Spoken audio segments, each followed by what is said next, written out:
ఈరోజు మనం విండోస్ 11లో ఇంకొక యూజర్ని ఎలా క్రియేట్ చేసుకోవాలో చూడబోతున్నాం. దానికోసం మీరు ఫస్ట్ సెట్టింగ్స్ ఓపెన్ చేయాలి. సెట్టింగ్స్ ఓపెన్ చేసిన తర్వాత ఇక్కడ అకౌంట్స్ అని ఉంటుంది, దానిపైన అయితే క్లిక్ చేయండి. ఇలా అకౌంట్స్ పైన క్లిక్ చేసిన తర్వాత కొంచెం కిందకి వెళ్తే అదర్ యూజర్స్ అని అయితే ఉంటుంది, దానిపైన అయితే క్లిక్ చేయండి. ఇలా క్లిక్ చేసి ఇక్కడ యాడ్ అకౌంట్ పైన అయితే క్లిక్ చేయండి. ఇక్కడ మీకు లైక్ ఈమెయిల్ ఆర్ ఫోన్ అడుగుతుంది, ఐ డోంట్ హ్యావ్ అని కొట్టండి. ఇక్కడ మైక్రోసాఫ్ట్ అకౌంట్ అయితే క్రియేట్ చేయమంటుంది. So add user without a Microsoft account అనేది నేను క్లిక్ చేస్తాను. సో ఇక్కడ యూజర్ నేమ్ అండ్ పాస్వర్డ్ అయితే అడుగుతుంది. సో నేను ఈజీగా ఇక్కడ మ్యాక్సిమం ప్రొడక్షన్స్ అయితే ఇస్తున్నా. మన ఛానల్ కోసం సపరేట్ యూజర్ని అయితే నేను క్రియేట్ చేస్తున్నా. సో ఇక్కడ పాస్వర్డ్ లైక్ 1 2 3 ఒక సింపుల్ పాస్వర్డ్ ఏదైనా పెడుతున్నా. అండ్ ఇక్కడ మీరు కొన్ని సెక్యూరిటీ ఆన్సర్స్ అయితే సెలెక్ట్ చేసుకోవాలి.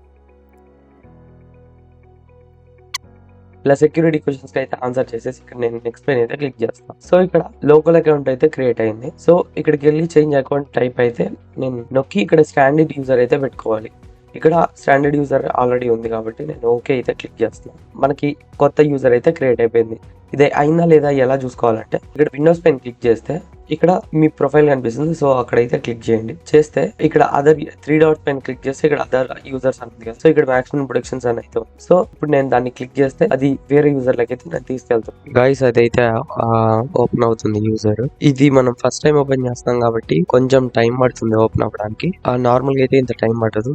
సి లైక్ ఫస్ట్ మనం ల్యాప్టాప్ ఉన్నప్పుడు ఎట్లా వస్తుంది, hi getting things ready for you అని అట్లయితే వస్తుంది. సో మీరు కొద్దిసేపు వెయిట్ చేసినట్టయితే ఈ కొత్త యూజర్ అయితే క్రియేట్ అయిపోతుంది.